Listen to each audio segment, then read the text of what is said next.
News देख रहे हैं आप और मैं हूं आपके साथ चिपन शर्मा। तो चलिए शुरुआत करेंगे बुलेटिन की। स्वास्थ्य मंत्री सकीना इट्टू ने आज जम्मू के जीएमसी अस्पताल का दौरा कर वहां के कामकाज का जायजा लिया।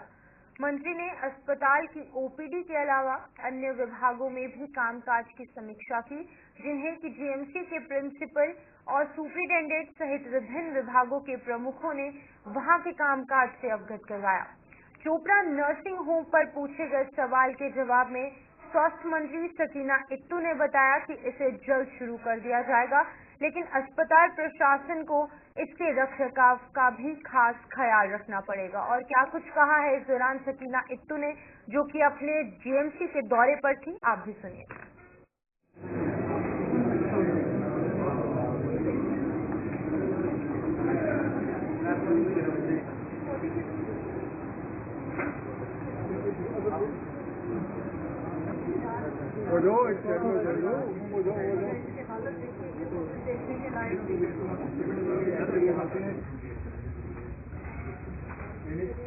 कोशिश करेंगे इसको बनाना चाहते हैं।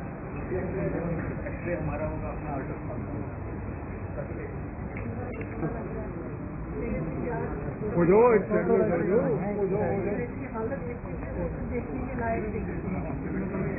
मेन मकसद आने का यही है कि जीएमसी जो है ये एक ऐसी जगह है जहां मतलब बहुत सारे पेशेंट, चाहे राजौरी हो चाहे बाकी एरियाज हो, वहाँ से पेशेंट्स यहाँ आते हैं और यहाँ का जो पेशेंट केयर है वो बिल्कुल सही तरीके से मिलना चाहिए। इनके पास रश भी बहुत है, मैं वो भी समझती हूँ, लेकिन फिर भी हमें थोड़ा सा इसमें काम करना पड़ेगा ताकि हम पेशेंट केयर को बेहतर से बेहतर बना सकें। मैंने देखा है चोपड़ा नर्सिंग होम में जो बने हैं, ओटी हो या जो वार्ड हो, जो एक्सरे की फैसिलिटी रखी गई है, तो मुझे अच्छा लगा देख के और मुझे लगता है इससे पेशेंटों को बहुत जो है फर्क पड़ेगा, फायदा मिलेगा, ताकि वो यहाँ आए, उनको अच्छी से अच्छी इलाज यहाँ पे हो सके। लेकिन मैं इनसे यही बात कर रही थी कि अभी जब हम देख रहे हैं चोपड़ा नर्सिंग होम बहुत खूबसूरत है, अच्छा बना है, उसमें कोई दो राय नहीं है, उसके लिए तो मुबारकबाद है, लेकिन इसको अगर 4 साल के बाद भी हमें ये ऐसा मिलेगा तब बड़ी बात होती है। फिर हम मेंटेन नहीं कर पाते। मेंटेनेंस जो है वो बहुत इम्पोर्टेंट है, उस चीज को सीरियसली जो है देखना पड़ेगा, ताकि जो इतना पैसा लगा हुआ है और पेशेंट जब यहाँ आएंगे उनको 4 साल बाद या 3 साल बाद जब कोई भी पेशेंट आए, उस तरह इसी तरह की सफाई मिले, उनको इसी तरह का जो है माहौल वो उनको उस टाइम भी मिल सके। देश के संविधान और संविधान की ड्राफ्टिंग कमेटी के हेड स्वर्गीय BR अम्बेडकर के सम्मान में भारतीय जनता पार्टी द्वारा 26 जनवरी तक संविधान गौरव दिवस मनाया जा रहा है। भारतीय जनता पार्टी द्वारा पिछले साल 26 नवंबर से 26 जनवरी तक कई कार्यक्रम आयोजित किए जा रहे हैं, जिसकी एक कड़ी के तहत आज श्रीनगर में संविधान पर चर्चा की गई। भारतीय जनता पार्टी के संगठन महामंत्री अशोक कौल सहित कश्मीर इकाई के कई नेताओं की मौजूदगी में संविधान के गौरव पर मंथन करने के साथ साथ कांग्रेस पर भी स्वर्गीय अम्बेडकर के साथ ज्यादतियां किए जाने के आरोप लगाए गए। अशोक कौल ने बताया कि इन 2 महीनों में लोगों को स्वर्गीय अम्बेडकर को याद करने के साथ साथ लोगों को ये भी बताया जा रहा है कि कांग्रेस ने उनके साथ क्या कुछ किया था। सारे देश भर में हमारी सरकार ने, नरेंद्र मोदी जी ने 26 नवंबर, जिस दिन कॉन्स्टिट्यूशन पूरा तैयार हुआ है और कॉन्स्टिट्यूशन की कमेटी ने, जो ड्राफ्टिंग कमेटी के हेड थे भीमराव अंबेडकर जी, उन्होंने उसको राष्ट्रपति को, उस समय के राष्ट्रपति को दिया था। वो 26 नवंबर का दिन था, 26 नवंबर 1949। भारतीय जनता पार्टी उसको संविधान दिवस के रूप में, कॉन्स्टिट्यूशन डे के रूप में मनाती है और भारतीय जनता पार्टी ने 26 नवंबर से लेकर 26 जनवरी तक ये 2 महीने का समय लेकर सब जगह कॉन्स्टिट्यूशन डे की गौरव के बारे में बताता है। और इसमें ये बात जरूरी है कि जिन्होंने कॉन्स्टिट्यूशन ड्राफ्ट किया है, ऐसे बाबा साहब भीमराव अंबेडकर को भी हम याद करते हैं, और उनके साथ जो कांग्रेस ने किया और कॉन्स्टिट्यूशन के साथ जो कांग्रेस ने किया, उसको भी लोगों को बताएं कि अंबेडकर जी को हराने के लिए, अंबेडकर जी के लास्ट राइट्स ना हो दिल्ली में, इसके लिए उन्होंने जो किया, ये बड़ा जुल्म था अम्बेडकर जी के ऊपर, जिन्होंने इतना बड़ा काम किया था, उसको हम हाईलाइट करेंगे। वहीं प्रदूषण मुक्त भारत का संदेश लेकर 5 लोग कश्मीर से कन्याकुमारी तक साइकिलों पर रवाना हुए हैं। इन 5 लोगों ने आज अपने इस सफर की शुरुआत श्रीनगर के लाल चौक के घंटाघर चौक से की, जहां पर डीआईजी राजीव पांडे ने इन 5 को अपनी शुभकामनाओं के साथ इस सफर पर रवाना किया और उनके इस जज्बे के लिए उनकी पीठ थपथपाई। ये 5 साइकिलिस्ट इस यात्रा के माध्यम से लोगों को प्रदूषण के दुष्प्रभावों के प्रति जागरूक कर उनसे प्रदूषण मुक्त भारत के निर्माण का आह्वान कर रहे हैं। इसी बीच डीआईजी राजीव पांडे, जो इस मौके पर उपस्थित थे, जिन्होंने इनकी पीठ थपथपाई है, इनकी हौसला अफजाई की है, इन्हें जो है यहाँ पर उत्साहित और ज्यादा किया है। इन्होंने इस दौरान मीडिया से बातचीत की है। सुनिए इस संबोधित में उन्होंने क्या कुछ कहा है।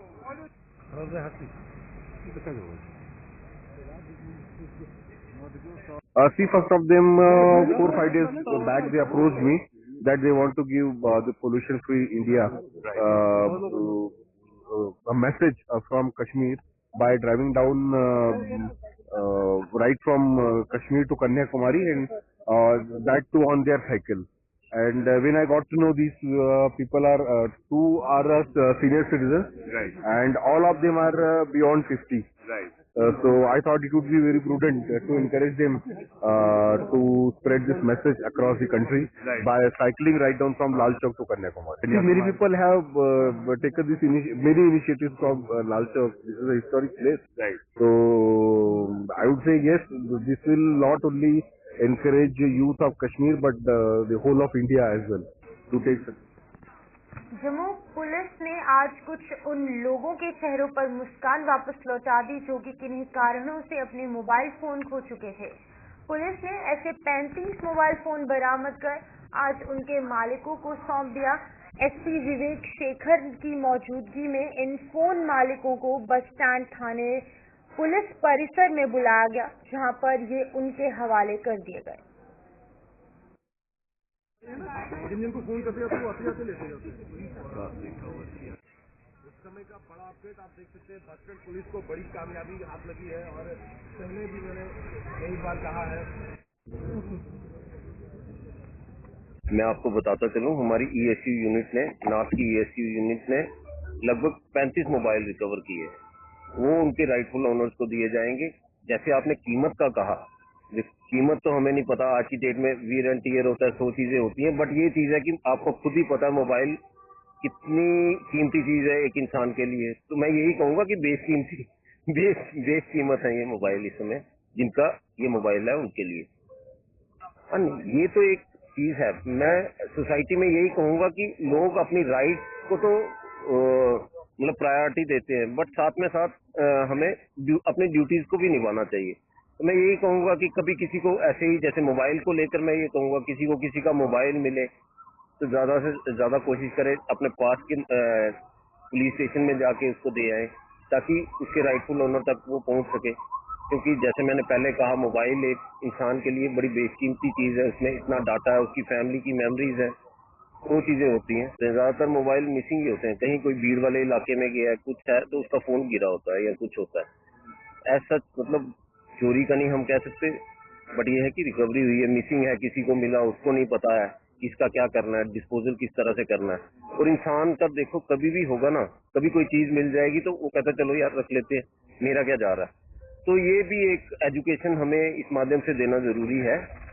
किसी को भी किसी का मोबाइल मिले तो जल्दी से जल्दी उसको पुलिस के पास देता। जिला कठुआ के गांव धन्नी बागता में आज कुछ विकास कार्यों की शुरुआत हुई, जिनका शिलान्यास जसरोटा विधायक राजीव जसरोटिया ने किया। इस परियोजना के तहत हर घर नल के जरिए पानी पहुंचाने की व्यवस्था की जा रही है, जिस पर कि 10 करोड़ रुपए खर्च किए जा रहे हैं। यहाँ पर 4 ओवरहेड टैंक और 3 डगवेल का निर्माण किया जाएगा, जिससे कि 4 से 5 हजारों के लोग जो हैं वो यहाँ पर उनको पानी के कनेक्शन उनके घरों पर उपलब्ध हो पाएंगे।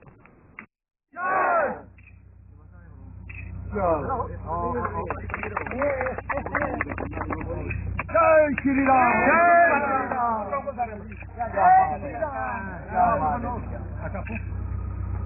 कुमार बगलम की खिलाओ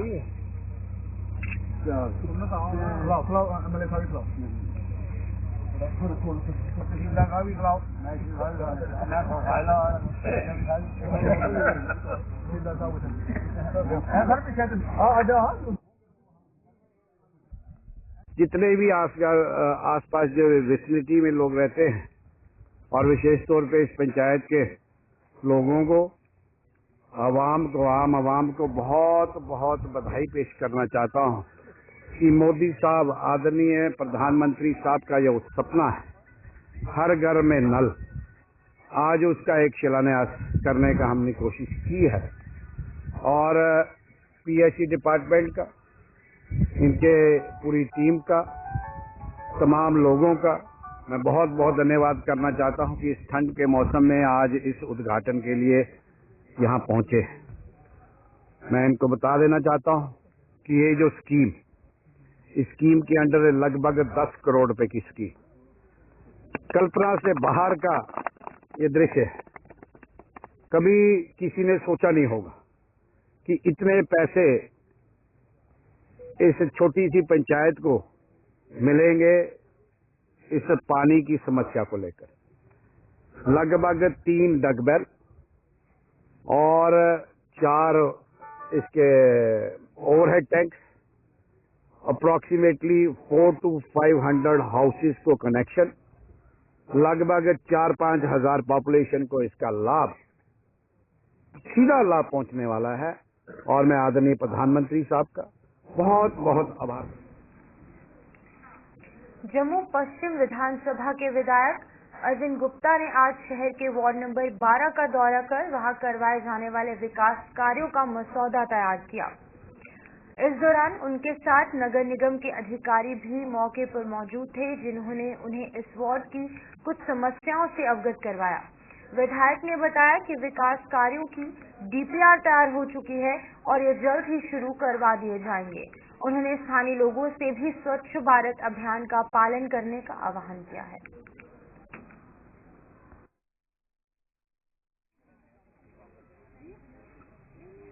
12 फरवरी को हमारे रविदास मंदिर में यहाँ पे रविदास जयंती होती है। एक भव्य कार्यक्रम होता है 10 तारीख को झांकी, और उसके बाद रविदास मंदिर में एक भारी कार्यक्रम होता है और काफी लोगों का यहाँ पे आना रहता है। पूरे जम्मू कश्मीर से जितने भी इस सोसाइटी से जुड़े हुए लोग और आगे पीछे के लोग हैं यहाँ पे समागम होता है, इकट्ठे होते हैं।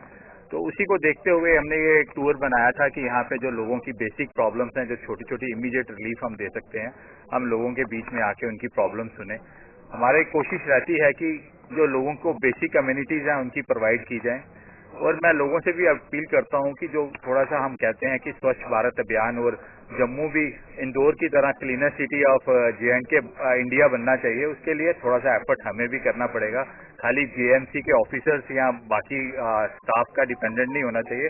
हम लोगों को भी, जो मोदी जी ने एक आह्वान किया था स्वच्छ भारत अभियान का, हमें भी उन चीजों को अपने लाइफ में इन्वॉल्व करना चाहिए कि हम कूड़ा वगैरह रास्ते में ना फेंके, या कोई डीप ड्रेन है वहां पे कूड़ा नहीं फेंके, क्योंकि वो ब्लॉकेज होती है तो मल्टीपल प्रॉब्लम्स रहती हैं। और बिजली के भी स्विच वगैरह, कहीं पे लाइट अगर आपको लगता है कि स्ट्रीट लाइट जल रही है, उसको भी हम बंद करें। थोड़ा सा अपनी सिटी की तरफ और अपने स्वच्छ, हम कहते हैं कि क्लीनर सिटी होनी चाहिए, उसकी तरफ हमारा भी लोगों को जागरूक होना पड़ेगा। हमें भी आपस में लोगों को चिंता करनी पड़ेगी, हमें भी ध्यान रखना पड़ेगा। सुरनकोट के भाटा दूरिया इलाके में स्थित गवर्नमेंट हायर सेकेंडरी स्कूल के नवनियुक्त प्रिंसिपल मोहम्मद रजाक खान के आज वहां पहुंचने पर जोरदार तरीके से उनका स्वागत किया गया। स्कूल के टीचरों के अलावा स्थानीय गणमान्य लोगों ने उनका स्वागत किया, जिसके बाद उन्होंने आज से ये जिम्मेदारी संभाली है। भाटा दूरिया मोहम्मद रजाक खान का होम टाउन है और उनकी शिक्षा के क्षेत्र में भी उन्होंने अपनी अलग से एक पहचान बना रखी है। मोहम्मद रजाक खान पहली से 10वीं कक्षा तक इसी स्कूल में छात्र रह चुके हैं और अब इसी स्कूल में उन्हें तैनात किए जाने से स्कूल के टीचरों के साथ साथ जो बच्चे वहां पर पढ़ रहे हैं वो भी बेहद ज्यादा उत्साहित हैं।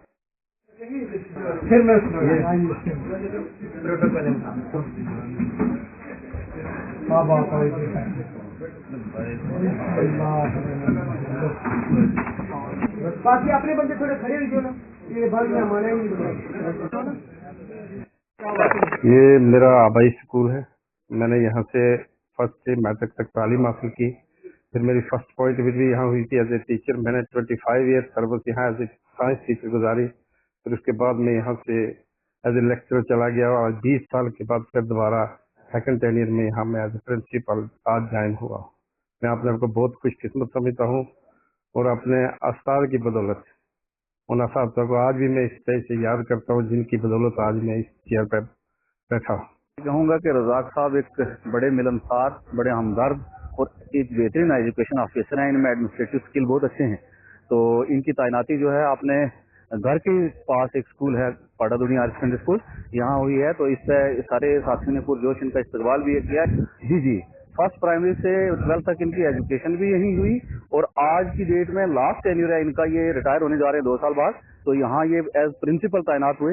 ये इस इलाका को, इन बच्चों को बहुत ज्यादा फायदा पहुंचा सकते हैं और बेहतरीन ऑफिसर हैं। हम इनसे ये तवक्को रखते हैं कि एजुकेशन का स्टैंडर्ड ये और ऊपर करेंगे।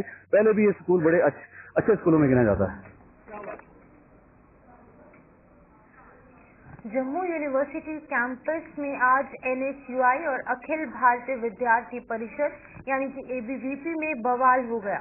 दोनों पक्षों में ये झड़प तब शुरू हुई जब NSUI के कार्यकर्ता RSS के नेता इंजीनियर मोहन भागवत द्वारा हाल ही में दिए गए एक बयान के विरोध में प्रदर्शन कर रहे थे। इस प्रदर्शन के दौरान भनक लगते ही अखिल भारतीय विद्यार्थी परिषद से जुड़े कार्यकर्ता भी मौके पर पहुंच गए और उन्होंने NSUI के इस प्रदर्शन की जोरदार निंदा की। देखते ही देखते दोनों पक्षों में झड़प शुरू हो गई और कैंपस में तैनात सिक्योरिटी भी मौके पर पहुंच गए, जिसने दोनों पक्षों को शांत करवाने की कोशिश की। गनीमत ये रही कि इस झड़प में दोनों पक्षों का कोई भी कार्यकर्ता घायल नहीं हुआ। इसी बीच में ABVP और NSUI दोनों ही संगठनों के जो चेहरे हैं उन्होंने अपनी अपनी प्रतिक्रिया सामने रखी है। आप सुनिए दोनों पक्ष क्या कुछ कह रहे हैं।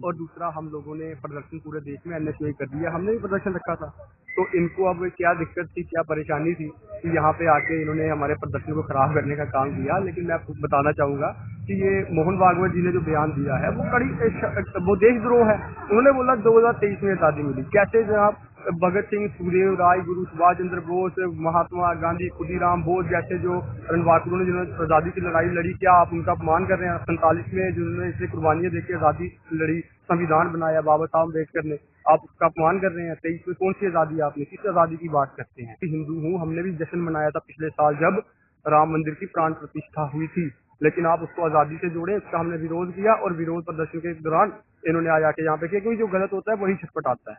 तो हम उसकी बिल्कुल कड़ी निंदा करते हैं और अपना यहाँ पे हम आपके माध्यम से कहना चाहते हैं कि हम गांधीवादी हैं। आप हमें टांगे मारो, हमारे प्रदर्शन खराब करो, कुछ भी करो, हमें उस चीज से फर्क नहीं। हम कल भी गोडसे का विरोध करते थे, हम सावरकर का विरोध करते थे, RSS का विरोध करते थे और हमारे फर्स्ट होम मिनिस्टर हमारे सरदार वल्लभ भाई पटेल जी ने RSS को बैन करने का काम किया था। तो ये हम इस चीज पे नहीं जाएंगे। और सदन चालक जी का बयान आया, उनके वक्तव्य में एक वाक्य आया कि यहाँ पर राजनीतिक स्वतंत्रता 1947 में आ गई थी। राम मंदिर की प्राण प्रतिष्ठा के बाद यहाँ पर स्वतंत्रता असल में प्रतिष्ठित हुई, इसमें कोई विवाद की बात नहीं है। पर NSUI क्या कर रही है जम्मू विश्वविद्यालय में? यहाँ का माहौल खराब कर रही है। यहाँ बताया जा रहा है कि हमें आजादी 1947 में नहीं, उनका मतलब था कि हमारी आजादी अब मिली है, प्राथमिकता के बाद मिली है, जबकि ऐसा कुछ कहा गया नहीं था। इसी का विरोध करने के लिए हमारे यहाँ पर जम्मू विश्वविद्यालय का एक सामान्य छात्र जुड़ा और इसका विरोध किया।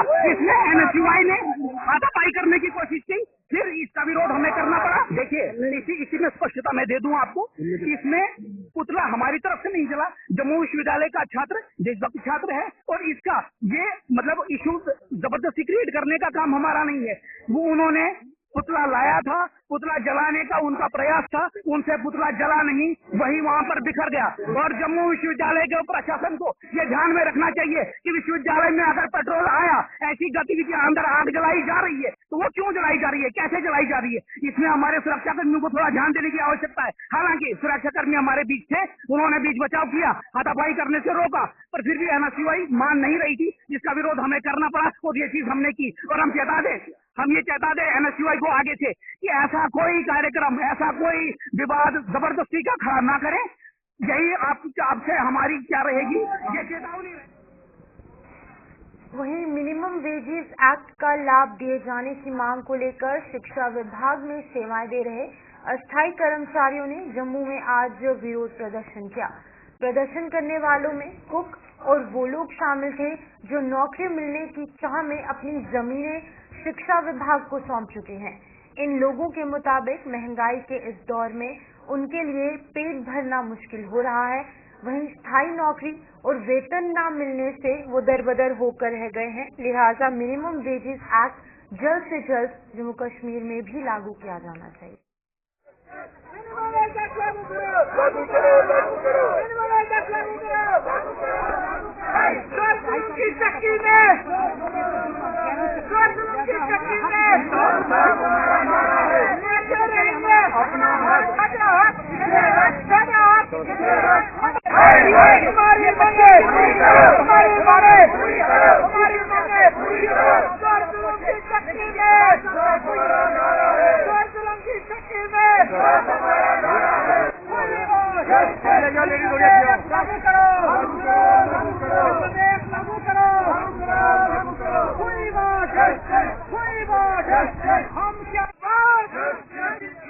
मिनिमम वेज एक्ट जो है था डेली ड्यूटी, जो इन्होंने अमित शाह जी आए थे, गृह मंत्री इधर अमित शाह आए थे, उसने रैली में खिताब में आपने बोला था कि हम जम्मू कश्मीर में मिनिमम वेज एक्ट लागू करने को जा रहे हैं, मगर वो अभी जा नहीं रहे हैं। अभी वो कहीं पता नहीं कहाँ पे रुका है, वो रास्ता बताया हमें कहाँ पे वो फंसा हुआ है, अटका हुआ है, वहाँ पे हम उसको निकालेंगे। अगर आपने ये बोलने से छोड़ दिया मिनिमम वेज एक्ट हमने लागू कर दिया, ये धोखा क्यों कर रहे हैं? अगर पीएचडी और पीडीडी डिपार्टमेंट से जम्मू कश्मीर नहीं चलता है, जो सबसे बड़ा एजुकेशन डिपार्टमेंट है, जिससे प्राइम मिनिस्टर बनता है, एमपी बनता है, जो भी बनता है वो एजुकेशन डिपार्टमेंट से ही निकलता है। हमारी डिमांड यही है कि एजुकेशन डिपार्टमेंट में भी जो कम उजरत से काम करने वाले जैसे मिड डे मील, CPW और लैंड ओनर, उनके लिए भी मिनिमम वेज एक्ट लागू किया जाए। क्यों यहाँ पर इतना जुल्म बर्दाश्त नहीं करेंगे। हमारे छोटे छोटे मासूम बच्चे इस वक्त भूखे और प्यासे नंगे हैं, जो हमारे से 4-4, 5-5 बच्चे इतनी जमीन थी वो सब की सब चले गई है, वो आपने जबरदस्ती ली, ये सियासत करके ली। अब हम सियासत नहीं आपकी बर्दाश्त करेंगे, आप पर हम गरीबों पर सियासत मत चलाओ, हम गरीबों के लिए सोचो ताकि आगे आने वाले वक्त में हम हमारे पास दोबारा आएंगे। ये सियासत हम पर मत चलाओ, हम सियासत के लायक नहीं है। हमारा हक जो है वो हमारा हक दिया जाए। जब हमने जमीन ने हमें आश्वासन दिया कि आप जमीनें दे दो, 2-2 कनाल रकबे, हमने 2 के बजाय 4-4 कनाल रकबे दिया, हम 4 कनाल की नौकरी देंगे, पर नौकरी जगह कुछ नहीं मिला। खाली उन्होंने हमारे घर फेर दिए, 4 दीवारी करके हमें बाहर निकाल दिया। हम इस वक्त कहीं जंगल में बैठा है, कोई सरकार में बैठा है, कोई कमरा लेके बैठा हुआ है। इस वक्त ना हमें नौकरी मिली, ना हमारे वो जमीन, हमारी जमीनें भी चलेगी और हमें जिंदगी भी जा रही है। हमारी एक लागू किया जाए, SRO चोट के तहत हमें परमानेंट किया जाए, जैसे बाकी वाले 18, 20 हजार ले हमें वो अगर कुछ नहीं से बनता वो हमारा लागू किया जाए। मिनिमम जैसे बाकी कंट्री में चल रहा है। तो चलिए न्यूज ब्रीफ में फिलहाल इतना ही। मुझे दीजिए इजाजत और आप बने रहिए गुलिस्तान न्यूज के साथ।